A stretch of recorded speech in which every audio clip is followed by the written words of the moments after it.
Thank you, Bob. I also want to thank Kevin and Bonnie. I think you, in about 30 words, gave us the whole message, from those verses that you read there. Thank you. I just wonder how many times I actually said something or did something to encourage people not to come back to church. I guess I wish that I would have had the opportunity to study this a long time ago. It's like, wow. So my title, Hosting Jesus Friends. First, I think I did a bit of research on who actually are Jesus' friends. I thought of a number of standouts in the New Testament, and one was the leper. Nobody wanted to be close to the lepers. Everybody was afraid of leprosy. They were forced out of town. Nobody connected with them. Nobody talked to them. Jesus healed the leper. How about the woman at the well? Nobody wanted to be around her either. She had 5 husbands, and she was actually living with another man.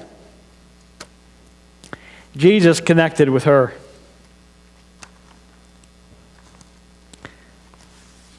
How about the tax collectors? They were the scum of the day, the lowlifes. Everybody hated them. They took too much money. They stole from others. They were despised. And I'll just read some text here. And while Jesus was having dinner at Matthew's house, many tax collectors and sinners came and ate with him and his disciples. When the Pharisees saw this, they asked his disciples, why does your teacher eat with tax collectors and sinners?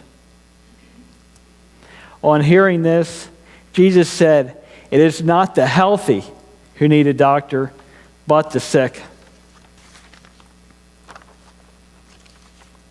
Well, we hope that the sick come in to us. How about the criminal on the cross? He deserved to die, but Jesus, he befriended him also. All those who want a relationship with Christ are his friends. And then I thought about our church here. How do we host those who want to become more friendly with Christ, or, give us the opportunity to show Christ to them? So I thought about that for a while. Marilyn and I, along with others, have an opportunity to be greeters there. Some come through the door all confident. Others kind of come through a little bit hesitant. What should we expect? Honestly, if I would have never been in church,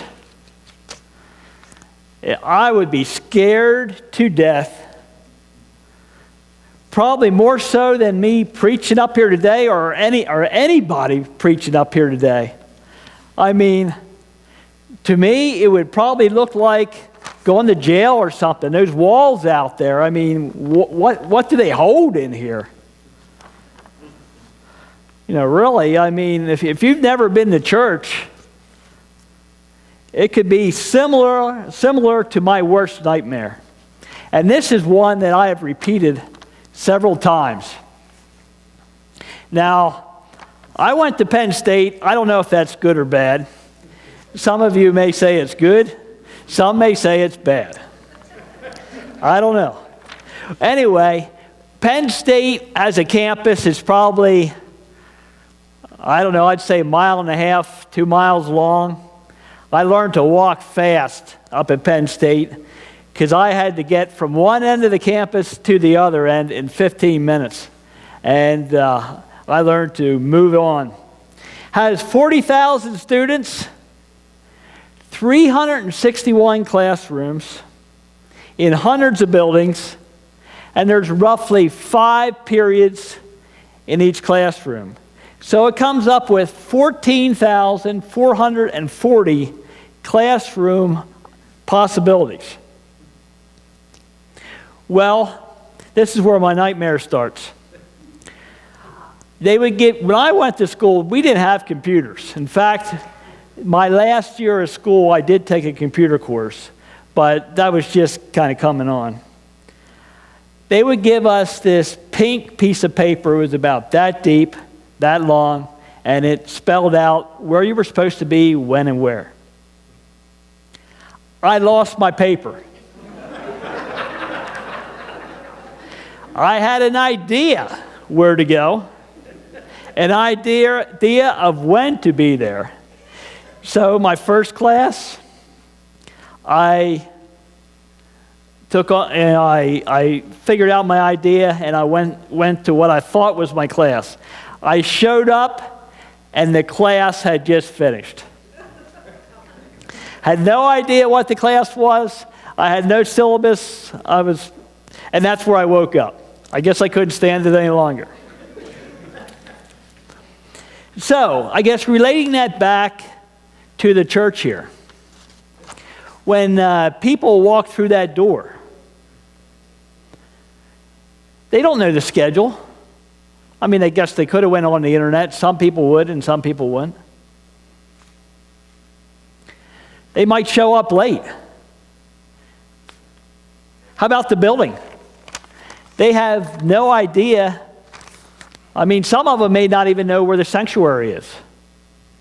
Some of them won't know where the bathrooms are. They don't know where to sit. How about a dress code? Now, this is a good one. I thought about wearing a John Deere t-shirt up here, and I thought, well, maybe that would be a little bit too distracting until I actually got to the core of the message. But, hey, I mean, we don't all wear the same clothes. You know, some people might wear blue jeans. Some people might wear shorts. You know, some people could wear a baseball hat, you know. How about the people? They may not know one single person in here. How about the Bible? I wonder how many people actually walk through the doors that actually don't know what a Bible is. I suspect there would be some. And furthermore, you know, when we say, okay, I told Pastor Bob to read from Matthew. Where's Matthew? You know, obviously, you know, it's the first book of the New Testament that talks about Christ. But how do we know if it was the first verse in the Bible? You know, they probably don't have a clue. Songbook. What's a songbook? How about when to stand up and sit down? You know, somebody that has never been to church, they have never kind of done, they probably don't even know what to look for. You know, somebody's standing up, and they think, should I stand up? A couple people are sitting down. Maybe I shouldn't. Maybe they stand up right when everybody's sitting down. You know? How about religious words? These are good ones. How about communion? What's communion? Prayer? If you don't know the Bible, what about Bible studying? Pastor, what's a pastor? What's a pastor do? You know? These are all things that, you know, some of these people may have no clue. So I did some research, and I pulled up online a website, FOMSRainer.com, for those who might want to check it out again. And there we go. 10 things not to say to church visitors. And I thought, this is really spot on. And this is where I wish I had been trained years ago. Number 1, you are sitting in my seat. Well, hey, if I showed up at church and somebody told me, you are sitting in my seat, I know where I would be going. How about this one? Is your husband and wife with you? Hey, back in Jesus' day, you know, that woman at the well, 5 husbands. You know, could be just a friend today. You know, we really do need to be cautious about what we presume. How about are those your children? Sometimes yes, sometimes no. This is a good one. The service has already begun. What does that tell the person? I think that tells the person, buddy, you missed it. You better turn around and just go back out in your car and head back out. Oh, this is a good one. There is not room enough for your family to sit together. Now, this is where my Uncle Titus, Bill's dad, wrote the manual. He was an extremely good usher. He would bring people forward. He would sit them in a seat. If they had 8 people and there was only room for 3, he would tap them on the shoulder and say, hey, could you move back a little bit? People would do that. I guess I wonder today if we could maybe just do a little bit better job at that. How about this one? You will need to step over these people to get to your seat. When have you invited a guest into your house, stood right in the doorway, and said, come on in? How is the person supposed to get past? You know, I would encourage us all to, if we want to be inviting, if we want to be a host, you know, to try to sit more in the middle of the pew, because, you know, we are hosting Jesus' friends.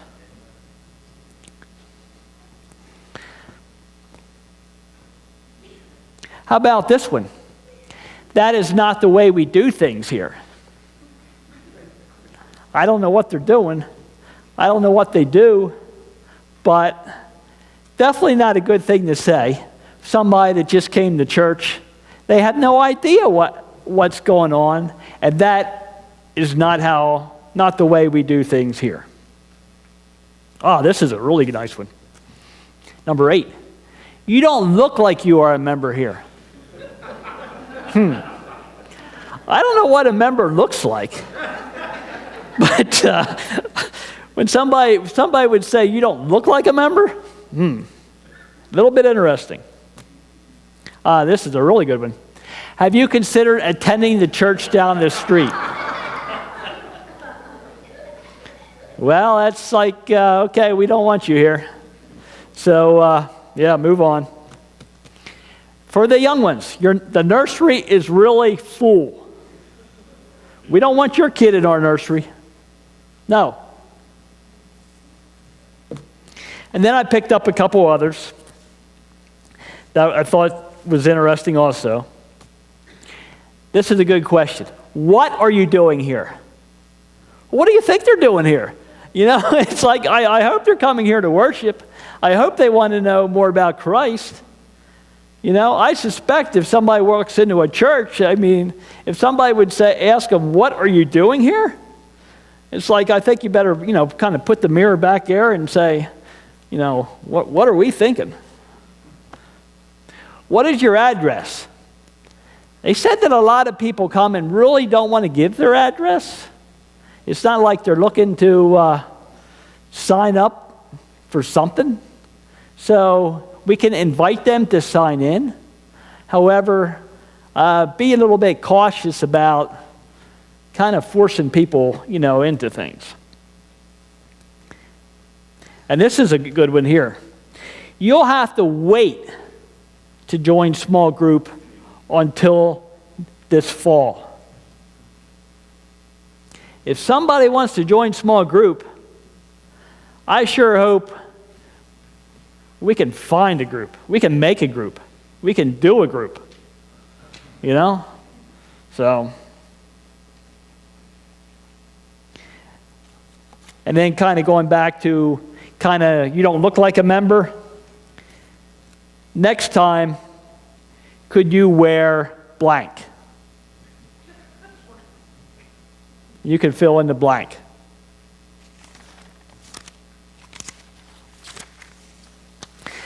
Those were some of the negatives.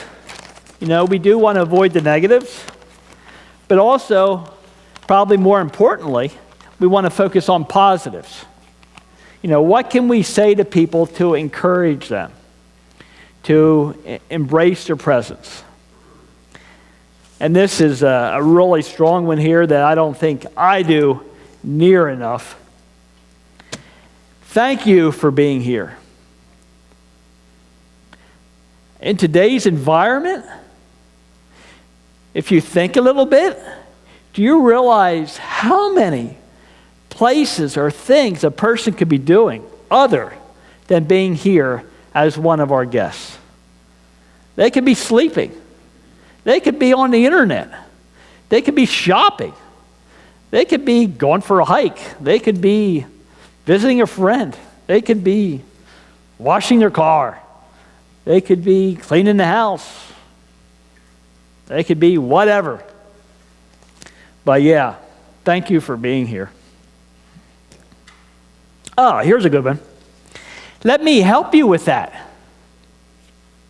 Somebody comes in, maybe, you know, I think we do it fairly well, but I think, you know, at least for me, I need to kind of be on the forefront. If somebody's carrying something in or whatever, you know, go out there and help. Sometimes it's first nature, sometimes it's way back in the back, you know, so let me help you with that.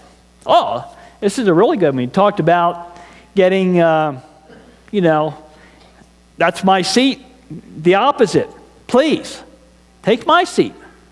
I can move around. Take my seat. Here's a really good one. Here is my email address. Please let me know if there's any way I can help.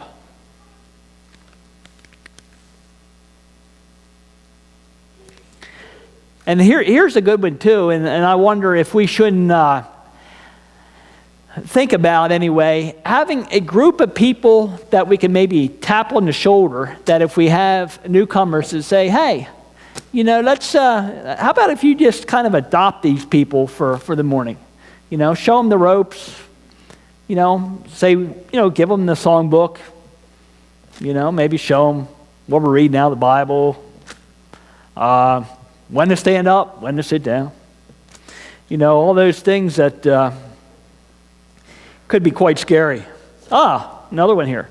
Let me introduce you to. Could be the pastor. Could be the youth pastor. It could be Carrie, who is having Bible study over at her place. It could be Greg Petersheim. It could be the drummer, or it could be Krista about singing up here or whatever. You know, people that don't know anybody. Let me introduce. Here's another good one. Would you join us for lunch? Now, I believe it'd be wise to have more than one person engaging. It works better in groups, but us for lunch. If you have a group of people going somewhere or a group of people somewhere, invite them. You know, I believe everybody, including myself, we need to think every day, every Sunday, you know, how we can host Jesus Friends. You know, Jerry spoke in Sunday school class about doing that on the workforce. And, you know, when we come to church, you know, how can we host his friends. Amen.